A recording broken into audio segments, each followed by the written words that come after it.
জোড়াসাঁকো প্যাচার দল প্রযোজিত নষ্ট নটি আয়োজিত হল গিরিশ মঞ্চে। বর্তমান সময়ে থিয়েটার প্রেমী মানুষদের স্বচক্ষে দেখা দুষ্কর। জোড়াসাঁকো প্যাচার দলের প্রযোজনায় নষ্ট নটি নাটকটি জয় করেছে বহু মানুষের মন, যেখানে এখন সিঙ্গেল স্ক্রিন অথবা 3D স্ক্রিনে ভিড় হয় মানুষের, সেই জায়গায় দাঁড়িয়ে থিয়েটার ভর্তি মানুষ লক্ষ্য করা গেল গিরিশ মঞ্চে। কলকাতার বাবু কালচার তখন থিয়েটারে মগ্ন, আবার রক্ষিতা কথার চল তখন অনেক বেশি। নটি বিনোদিনীর নিষিদ্ধ পল্লীর এক গলিতে তার জন্ম। সেখান থেকেই অবতাপে তুলে এনে ভালোবাসার আশ্রয় দেয়। নটি বিনোদিনী থিয়েটার করার খুব শখ এবং দক্ষ শিল্পী বললেও ভুল হবে না। থিয়েটার জগতে অনেক নাম হলেও সাথে যুক্ত হয় বদনাম। কখনো অভাব উপলক্ষিত, আবার কখনো গিরিশ ঘোষের আবেদনে গুরমুখ রায় মোসাদ্দির,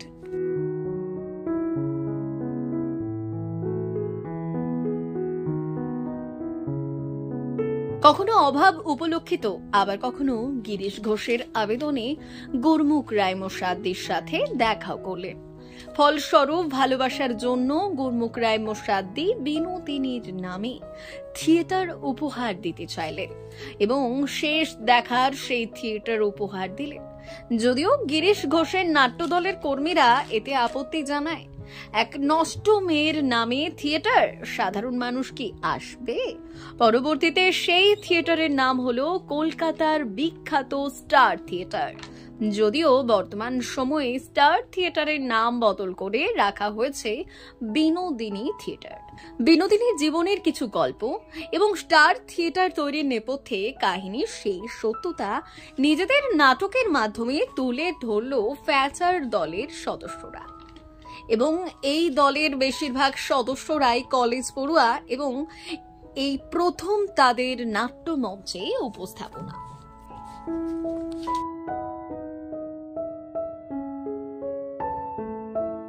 সত্যি দুঃসাহস মনে হচ্ছিল। আমি সকালবেলাও ভাবছি এই নাটকটা আমি চালাতে পারবো কিনা।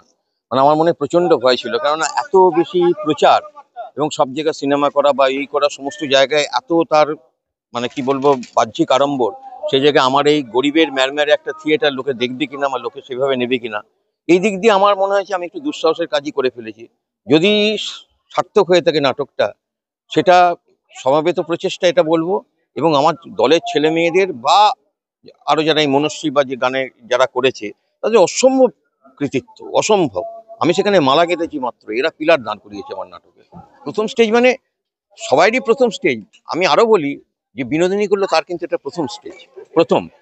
কিন্তু ও যখন 1 বছর আগে আমার কাছে এলো, একদম মাটির দলা। এই যে লোকে বলেন আমরা যখন থিয়েটার করি, যদি তুমি মাটির দলা পাও, তাদের নিয়ে কাজ করতে আনন্দ পাবে, তাকে তুমি গড়ে পিটে নিতে পারবে। আমি ওকে গড়ে পিটে নিতে পেরেছি এবং অসম্ভব পরিশ্রম করেছি, অসম্ভব। ওর সঙ্গে টোটাল ইউনিটটা আমার 1 বছর 1.5 বছর ধরে এরকম পরিশ্রম করে যাচ্ছে, যার ফলশ্রুতি আজ ওরা পাচ্ছে।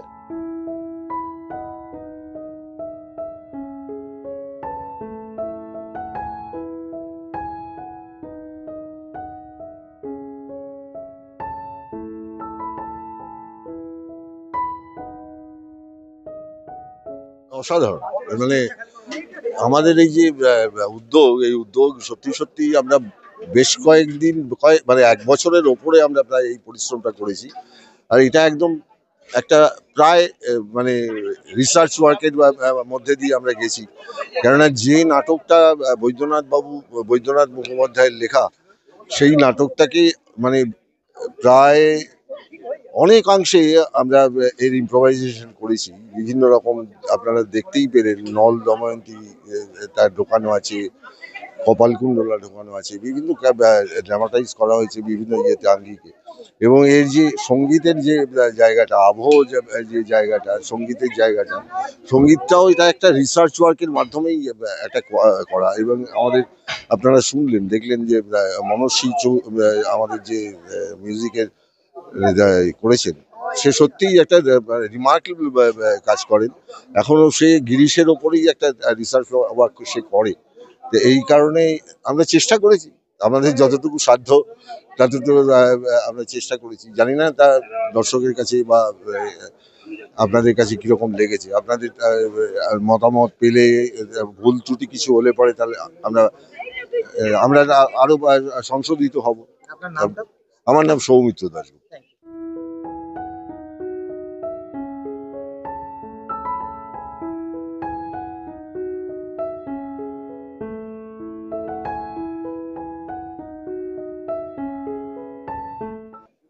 I'm feeling very overwhelmed actually because Binodini এমনই একজন ক্যারেক্টার যাকে কোনো রকম ভাবে তো জাস্টিফাই যতই আমি করতে চাই না কেন হয় না। তো I have tried my level best. আমি খুব ওভারওয়েলমড ফিল করছি, খুব গ্রেটফুল ফিল করছি যে আমাকে ভরসা করবে, বিকজ আমি কখনো আগে করিনি। নটি বিনোদিনী একটা বিশাল বড় ক্যারেক্টার, তো I am very thankful to the director that he has chosen me.